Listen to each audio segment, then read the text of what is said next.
Welcome. You're joining us for a deep dive today. We're looking into a really troubling case out of Missoula, Montana. It's the disappearance of Jermain Charlo back in June 2018. That's right.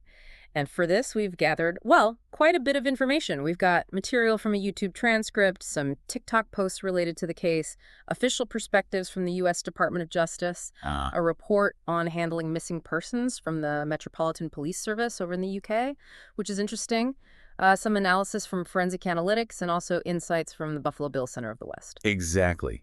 And our goal here, our sort of mission for this deep dive, isn't just to recount what happened or what we think happened to Jermain. Mm. We also want to understand the difficulties that crop up in these kinds of investigations. Mm. And maybe look at the broader context, too, how missing persons cases are handled, especially involving Indigenous women, because that's a huge part of this story. Okay, let's dig in. Okay, so starting with Jermain Charlo herself. The timeline, those last known movements, that's really where we need to begin, I think. Right. So piecing it together from, like you said, the YouTube info in TikTok, Mm. Jermain was last seen leaving a bar in Missoula. This was late on June 16th, 2018, probably around midnight, maybe 1 in the morning. There's video, isn't there? Yeah, surveillance footage actually shows her walking into a dark alley. And she's with her ex-boyfriend at that point. That's the last confirmed sighting. Okay. And after that, her belongings, anything turn up? Well, her phone was never found, which is significant. The ex-boyfriend, he did admit later that he threw it away. Threw the phone away. Yeah, but he says he doesn't know what happened to her, just the phone. And what's also really striking and concerning is she hasn't been on social media at all since that night. Completely silent. And that wasn't like her.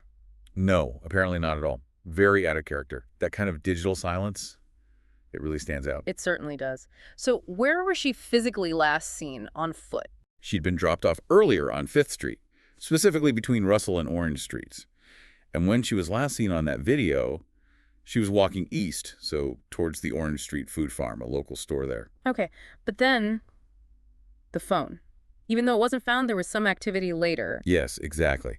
This is a really key piece. Her phone pinged later that morning, sometime between, say, 2:00 a.m. and 10:00 a.m. And where did it ping? near a place called Ivaro Hill, which is actually on the Flathead Indian Reservation. Right. How far is that from Missoula? It's about 14 miles north of downtown, so quite a distance from where she was last seen walking. Did she have plans that night? Was she supposed to meet anyone? Well, there was some talk, maybe an unconfirmed plan, that she might meet a friend named Cassidy. But investigators couldn't really track down anyone by that name in her circle. Okay. And her boyfriend at the time, her current boyfriend, he was actually out of state that weekend, so he wasn't around. So lots of questions still hanging there. And the authorities. What's their current thinking? It's pretty grim, unfortunately. They now suspect she might have been a victim of human trafficking. And the prevailing belief seems to be that she's likely no longer alive. Wow. And the case is still officially unsolved? Still unsolved, yeah. It's just incredibly difficult. And maybe it's worth saying, if anyone listening does have any information, even something small, the Missoula Police Department number is 406-552-6300. Definitely worth repeating that. Okay, let's shift to the initial investigation. What happened right after she went missing? We know Jermain was a member of the Confederated Salish and Kootenai tribes, right? That's correct, yeah. PBS News reported on that. And it was actually her aunt, Valenda Morageau, who first reported her missing to the Missoula PD. And what was that experience like for her aunt?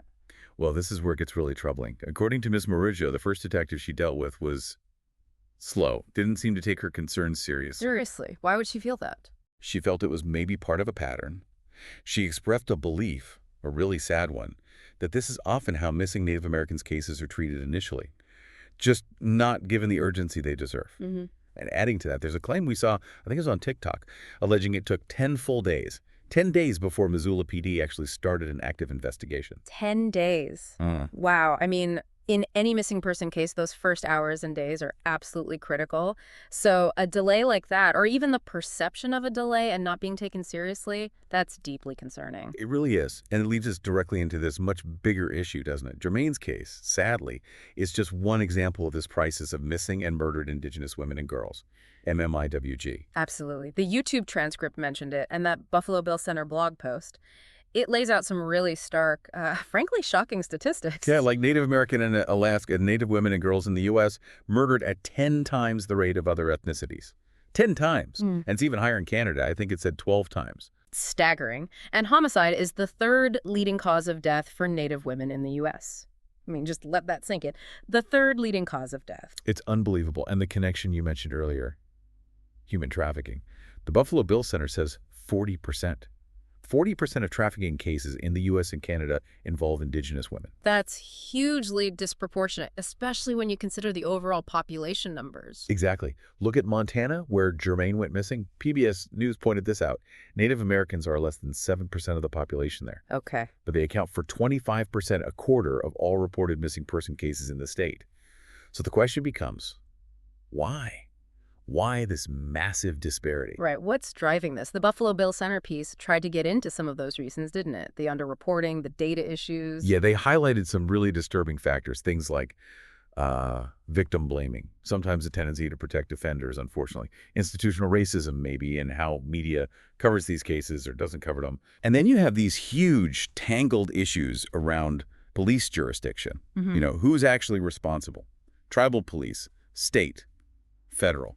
It can get incredibly confusing. That jurisdictional point is massive, especially when, as the center points out, something like 88% of murders of Indigenous women are committed by non-Native people, often on Native-owned land. Right. But tribal police often lack the legal authority to prosecute non-Natives. It creates this kind of legal black hole, almost. Yeah, a gap where justice just falls through the cracks. It's awful. And this confusion also leads to, poor record keeping overall. And maybe worst of all, it erodes trust, a deep lack of trust between Indigenous communities and law enforcement. Which makes people hesitant to report things in the first place, potentially. It's a vicious cycle. Exactly. But it's also really important to acknowledge the MMIWG movement itself. It's powerful, mostly led by Indigenous women, really pushing for awareness, for resources, for change. Yeah, and there has been some legislative response, at least attempts. Things like Savannah's Act, the Not Invisible Act. They're aimed at improving data collection, coordination between agencies, that kind of thing. There are definitely steps, important steps. But as Jermain's case shows, there's clearly still such a long way to go. Okay, maybe we should broaden out a bit now. Think about the challenges in missing persons cases generally. That forensic analytics article had some insights. Yeah, that's a good point. Because while the MMIWG crisis has unique systemic issues, investigating any missing person is it's inherently difficult for law enforcement everywhere. What are some of the main challenges they highlighted? Well, one huge one is just the sheer volume. The article mentioned, I think it was in the UK, someone's reported missing every 90 seconds. Oh, wow. Every 90 seconds. Yeah, and resources are often stretched thin, Budget cuts hit police forces hard. The article actually stated that over half, 52% of UK police forces apparently don't even have dedicated missing persons units. MISPER units, they call them. So it often falls to regular officers who might not have specialized training. Exactly. And then you layer on the complexities. Mental health issues are often involved, which requires sensitive handling. Yeah. You might have officers with limited experience in these specific types of investigations. It all adds up. And it's not just about manpower, right? There's a cost. Oh, absolutely.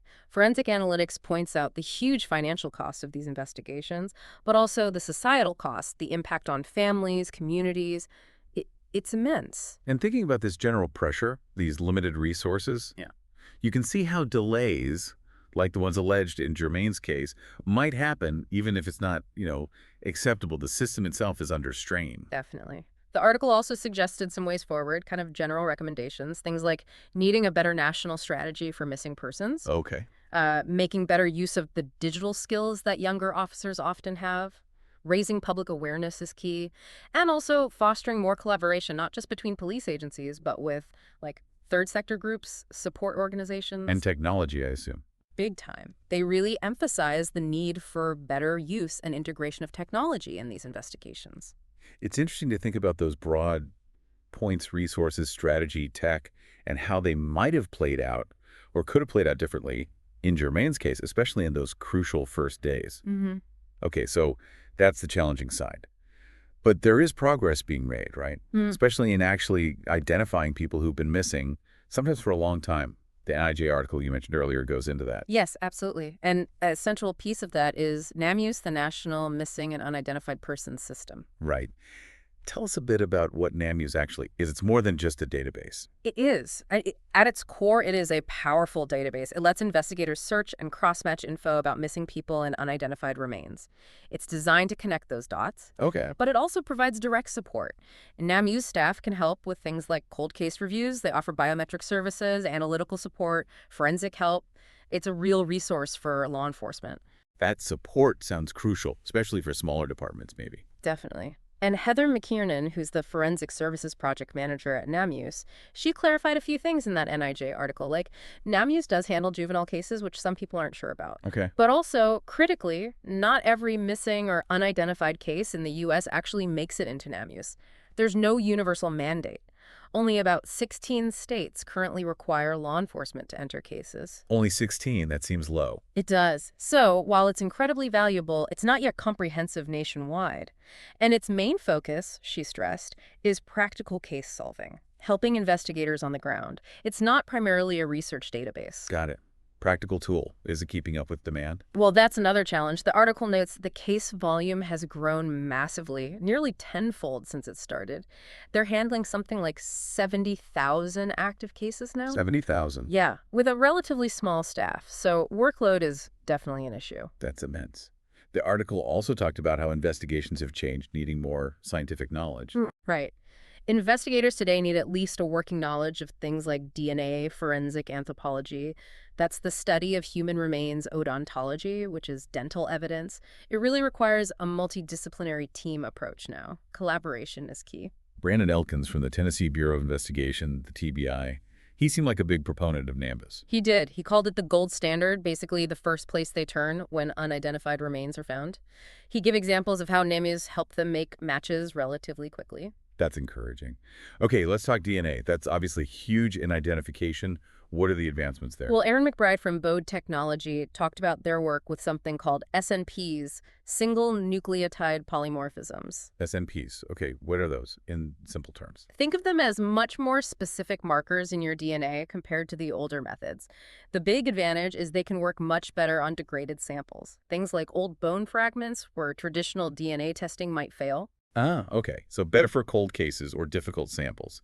And then there was FIGG, Forensic Investigative Genetic Genealogy. That sounds complex. It is, but it's also incredibly powerful. So traditional DNA analysis, like the kind used in CODIS, the FBI's database, looks at maybe 20 specific locations on the DNA. Okay. FIG just looks hundreds of thousands, potentially over 1 million points. It uses the same kind of DNA testing people do for ancestry tracing, like 23andMe or Ancestry DNA. Right. So how does that help investigators? Because it looks at so many points, it can find much more distant relatives than CODIS can. Instead of needing a direct match, like a parent or sibling, FGG can identify, say, a third cousin. And they build a family tree back from that. Exactly. They use that distant match, combined with traditional genealogical research, census records, obituaries, etc., to build family trees and try to pinpoint who the unidentified person might be. Wow.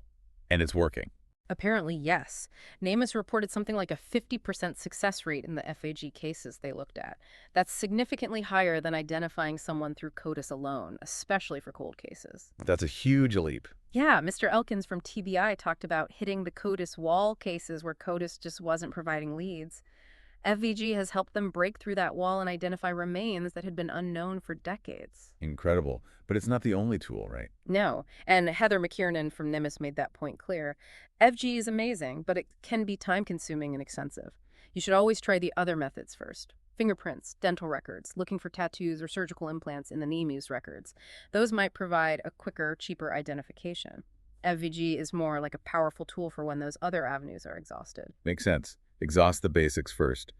The NIJ article also mentioned other forensic science developments beyond DNA. Yes, some really fascinating stuff from forensic anthropology. Dr. Donnie Stedman at the University of Tennessee mentioned looking at microbiomes, the unique collection of bacteria on and in a body as a potential identifier.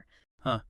Like a bacterial fingerprint? Kind of, yeah. Also using things like remote sensing, maybe ground-penetrating radar or drones to help locate potential burial sites, and new chemical techniques to sort out commingled remains when bones from different individuals get mixed together. That sounds incredibly challenging. It is. And Dr. Stedman emphasized that all these new techniques need rigorous testing and validation. We need to know exactly what they can and can't do, what the error rates are, any ethical issues, before they become standard practice. Right. Science needs that validation step. What about the bones themselves? Anything new there? Yeah, that bone technology research was interesting. They tested DNA yield from different bone types.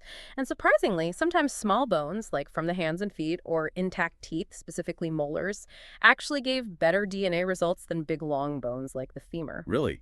You'd think the bigger bone would be better. You would, but maybe they degrade differently or preserve DNA better in some cases. It highlights why you need that collaboration between the DNA labs and the anthropologists who handle the remains. And that research often happens at places like the Body Farm at University of Tennessee, right? Where they study decomposition. Exactly. That facility is crucial for understanding how bodies break down in different environments, which helps estimate time since death and informs how to best collect evidence like DNA. And one last thing from that NIJ piece. Isotopes. Ah, yes, isotope analysis. Basically, different geographic areas have different chemical signatures, different isotopes in the soil and water. These get incorporated into our bones and teeth as we grow. So you can tell where someone lived. Potentially, yes.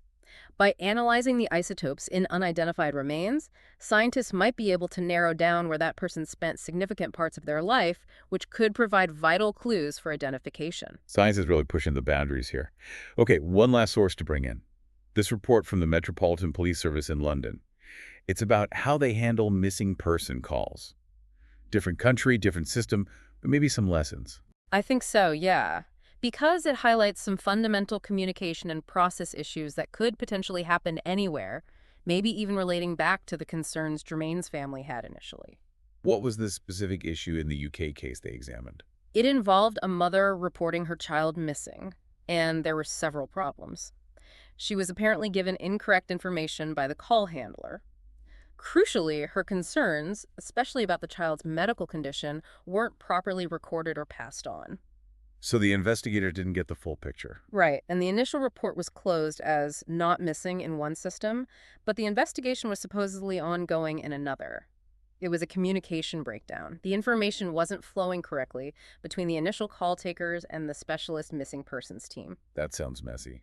And potentially dangerous if someone needs urgent help. Exactly. So the IOPC, that's their Independent Office for Police Conduct, made a number of recommendations, and the Met Police accepted them all. What kinds of things did they recommend? Things like ensuring call handlers always give out accurate information, responding with sensitivity, making sure all relevant details, especially medical conditions, are recorded and acted on, giving families a direct contact person on the investigation team. Okay, direct contact sounds important. Yeah, and reviewing decisions where someone is classified as not missing, providing families with written information about what the investigation process actually involves, and importantly, trying to streamline their internal system so information doesn't get lost between different computer programs or teams.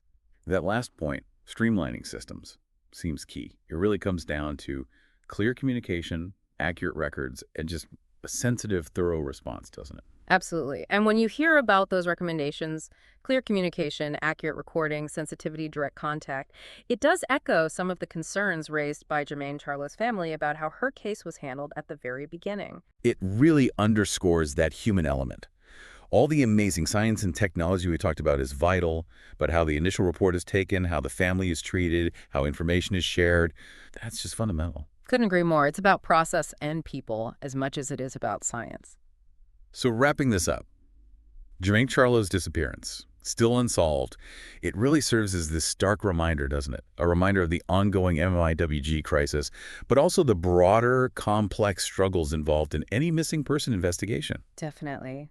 And wading through all these details, the jurisdictional tangles, the societal issues, the resource limits, but also the hope offered by things like NAMUs and forensic science, it might feel overwhelming, but understanding these pieces is just, it's crucial if we want to see change, to see better outcomes. Yeah, it really leaves you thinking. You know, we've talked about incredible technology like FIGG, advancements in anthropology, dedicated systems like NANIU's efforts like Savannah's Act. But putting it all together, What are the systemic changes that are most needed? What do you think is the most critical thing to really move the needle and improve outcomes, especially for families in underserved communities like Jermain's? Is it more resources, better laws, community trust, technology? And it feels like such a complex interplay. That's the million-dollar question, isn't it? It's probably not just one thing, but getting all those pieces, law enforcement, community technology policy, working together effectively, that seems to be the real challenge ahead.